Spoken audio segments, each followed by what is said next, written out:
इस आत्मा और परमात्मा के मिलन का एक बिंदु शिव तत्व है।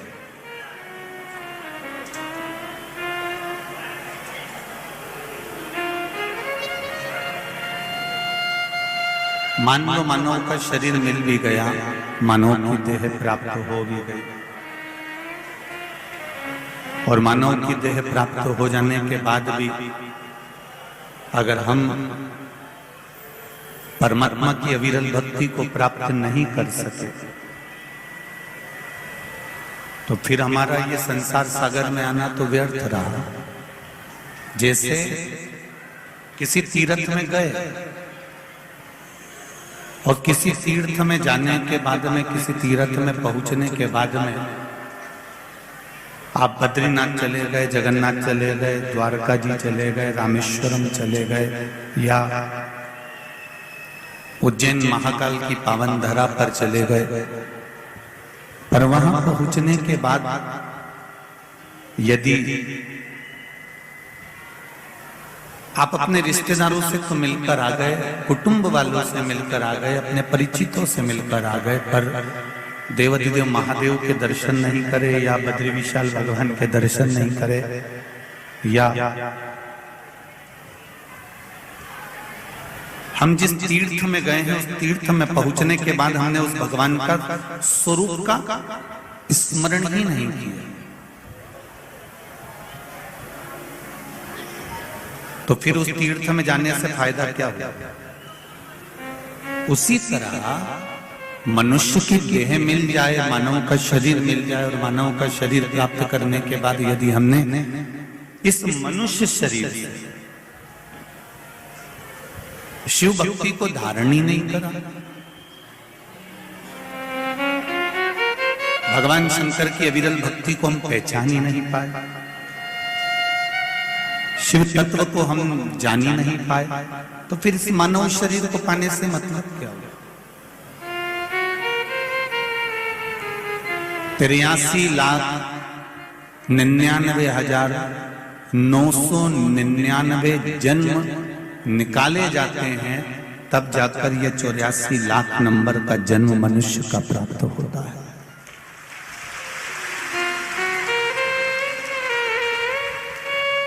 तिरासी लाख 99,999 जन्म निकलने के बाद यह मानव का शरीर मिला।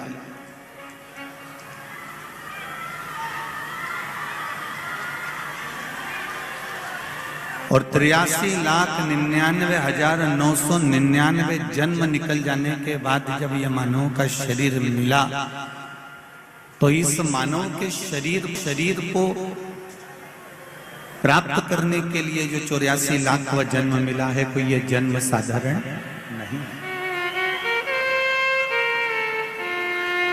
बड़ी मुश्किल से मिला हुआ है।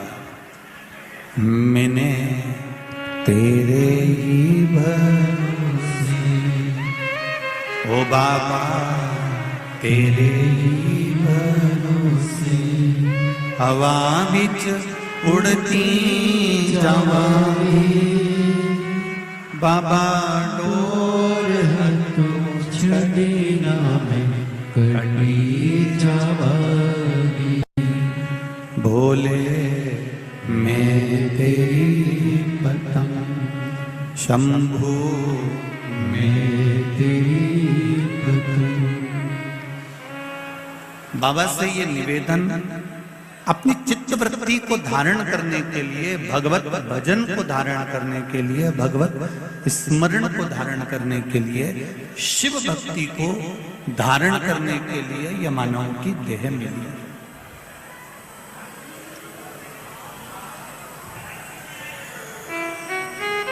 और यदि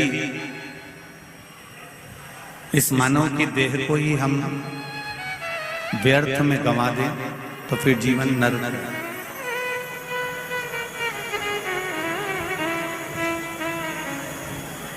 पूरी जिंदगी निकल जाती है मनुष्य की यह जानने के लिए कि हमारा जन्म क्यों हुआ है। कोई आपसे पूछे कि आपका जन्म क्यों हुआ है, किस लिए पैदा हुआ है, किस लिए जन्म हुआ,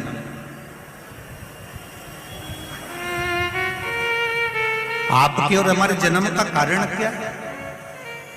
क्यों मृत्यु लोक में आ गए? क्यों जमीन पर जन्म हो गया? क्यों पृथ्वी पर आ गए?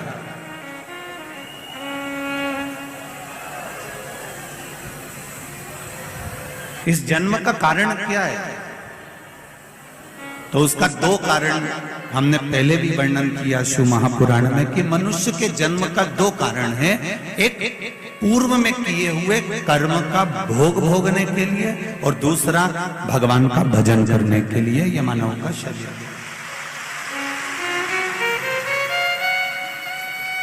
एक पूर्व के कर्म का भोग भोगिए। अगर आपने पूर्व में अच्छा कर्म करा है तो आपको आज अच्छा मिल गया। गौ माता को अगर एक रोटी दी है, गौ माता की सेवा करी है, किसी जिसको आप जानते ही नहीं, जिसको आप पहचानते ही नहीं, जिससे आप कभी मिले ही नहीं, उसको यदि तुमने एक लोटा पानी भी पिलाया है, उसका मुंह भी झूठा कराया है, तो ये निश्चित है कि हमारा जो जन्म अगला मिला है, इस जन्म में हमें भी कोई ना कोई सुख अवश्य प्रदान करेगा।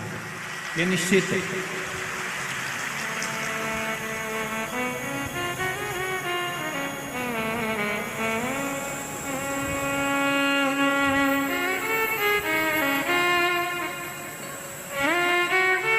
ये जो सास और बहू के जो रिश्ते होते हैं, देवरानी और जेठानी के जो रिश्ते होते हैं, कुटुंब और परिवार के जो संबंध होते हैं, रिश्ते होते हैं, शिव महापुराण की कथा कहती है ये जो रिश्ते बनते हैं ये हमारे पूर्व के कर्म के अनुसार बनते हैं।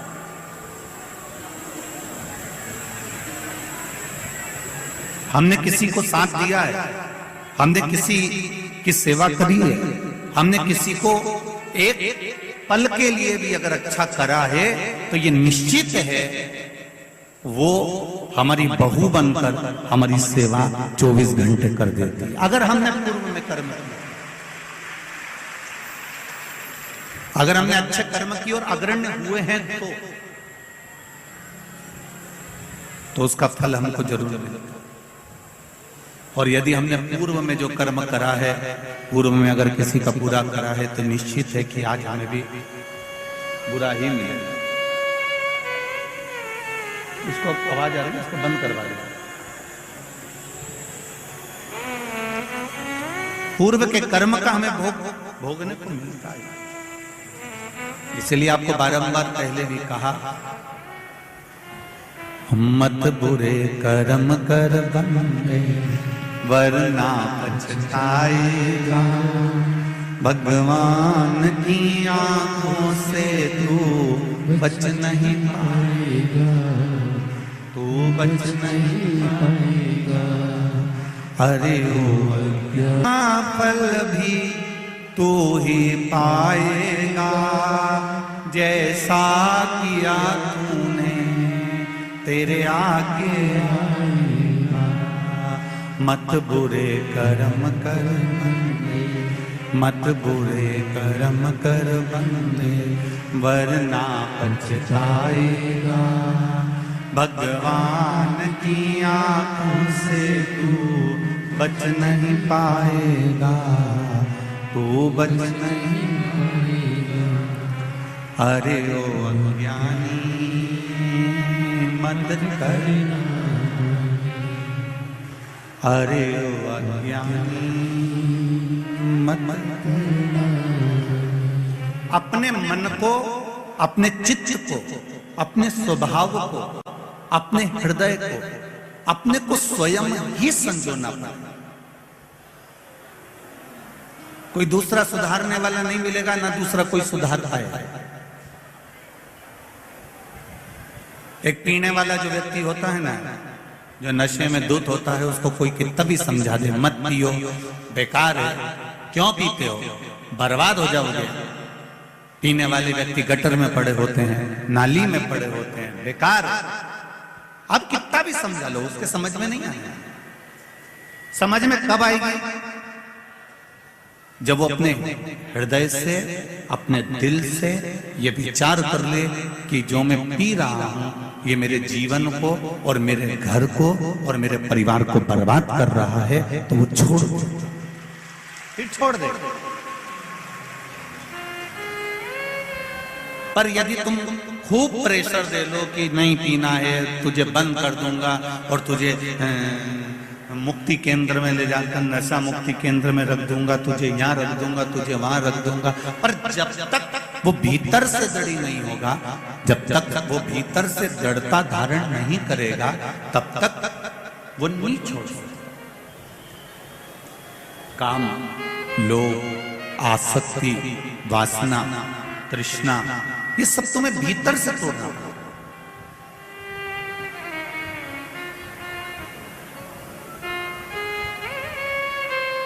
अभी कथा में आए हो, 2 बजे कथा चालू हुई, तुम सुबह 8 बजे से कंगी पार्टी कर कुरा के तैयार मैयार हो हुआ के और पहुंच गए। अब सुबह 8-9 बजे से तुम तैयार हो के कथा में बैठे। कितनी पहले से तैयारी करी, तब जाकर 2 बजे कथा चालू हुई, 5 बजे विराम हो जाएगी, आप अपने अपने घर को चले जाएंगे, रात्रि सोएंगे, सवेरे उठ के फिर तैयारी चालू हो जाएगी। और किसी किसी ने तो कथा चालू भी नहीं हुई थी, उससे पहले तैयारी कर ली थी कि मैं तो कथा में जाऊंगी, बाकी का रसोई घर तू देख लेना। किसी ने कर ली। कोई चतुर थे तो उन्होंने पहले से तैयारी करके रख ली कि देखो अब मुझे जाना है, दिवाली आती है हम पहले से तैयारी कर लेते हैं, होली आती है हम पहले से तैयारी कर लेते हैं, ब्याह आता है हम पहले से तैयारी कर लेते हैं, नाना नानी छोरा छोरी की शादी आई, ब्याह आया, जन्मदिन आया तो हमने पहले से तैयारी।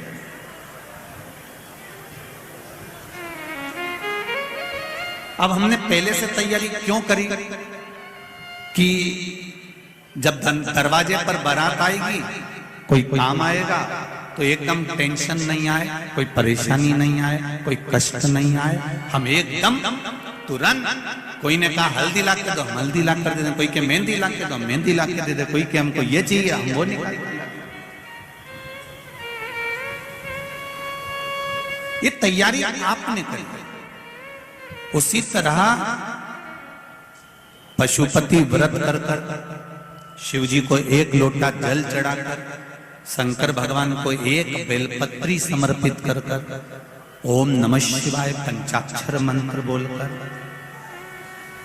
षडाक्षर मंत्र ओम नमः शिवाय बोलकर, श्री शिवाय नमस्तुभ्यं बोलकर, महामृत्युंजय मंत्र का जाप कर कर, गौरी शंकर बोलकर, भगवान शिव का जो तुम नाम जाप कर रहे हो, भगवान शंकर का जो तुम गुणगान कर रहे हो, शिव नाम में जो तुम डूबे हुए हो, शंकर की भक्ति में जो तुम डूबे हुए हो, 1 लोटा जल तुम शिव जी को समर्पित कर रहे हो, या किसी भी रूप में तुम शंकर भगवान की भक्ति कर रहे हो, तो ये विचार कर कर रखना, ये तुम्हारी उस समय की तैयारी है जिस समय पर तुम्हारे जीवन में कोई कष्ट आया तो तुम्हारा महादेव तुम्हारे सामने आकर खड़ा है।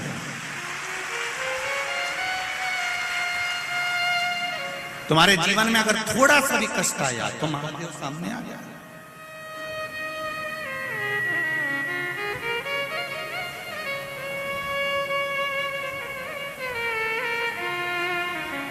विपरीत परिस्थिति में शिव तुम्हारे साथ में है। एक पत्र आया है, देखिए, तेरी कृपा बिना ना हिले एक भी, लेते हैं श्वास तेरी कृपा से तनु तनु। आपका चित्त, उन्होंने पशुपतिनाथ का व्रत किया, शिव जी का 1 लोटा जल चढ़ाया, भगवान शंकर को समर्पित करा। पर एक निवेदन आप सबसे, जल तो चढ़ाना पर छल से मत चढ़ाना। अगर छल कर कर किसी का हमें बुरा करना है तो हमने जल चढ़ा दिया, या मेरे घर में मेरे को इसका बुरा करना है तो जल चढ़ा दिया, या मन में कोई कपट रखकर, कोई पाप रखकर, कोई छल रखकर, कोई बेईमानी रखकर, कोई भीतर प्रपंच रखकर यदि हम शिव जी को 1 लोटा जल भी चढ़ा रहे हैं तो उसकी कोई महत्वता नहीं। निष्कपट भाव निर्मल मन से, निर्मल हृदय से आप शिव जी को रिझाइए।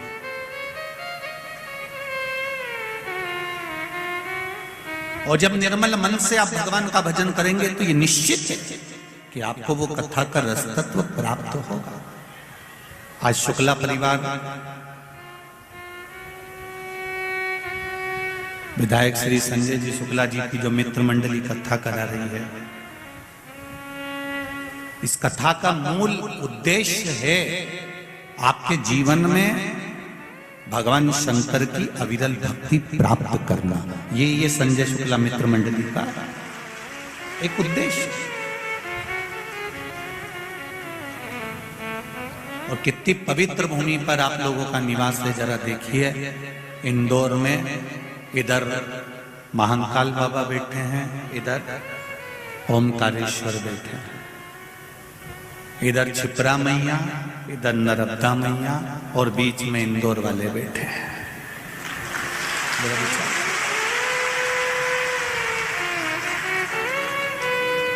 हम सब दूर कहते हैं, आपने हमारी कथा में भी कई बार सुना होगा कि दुनिया में भोजन और भजन का अगर कहीं सुख है तो वो इंदौर की पवित्र धरा है।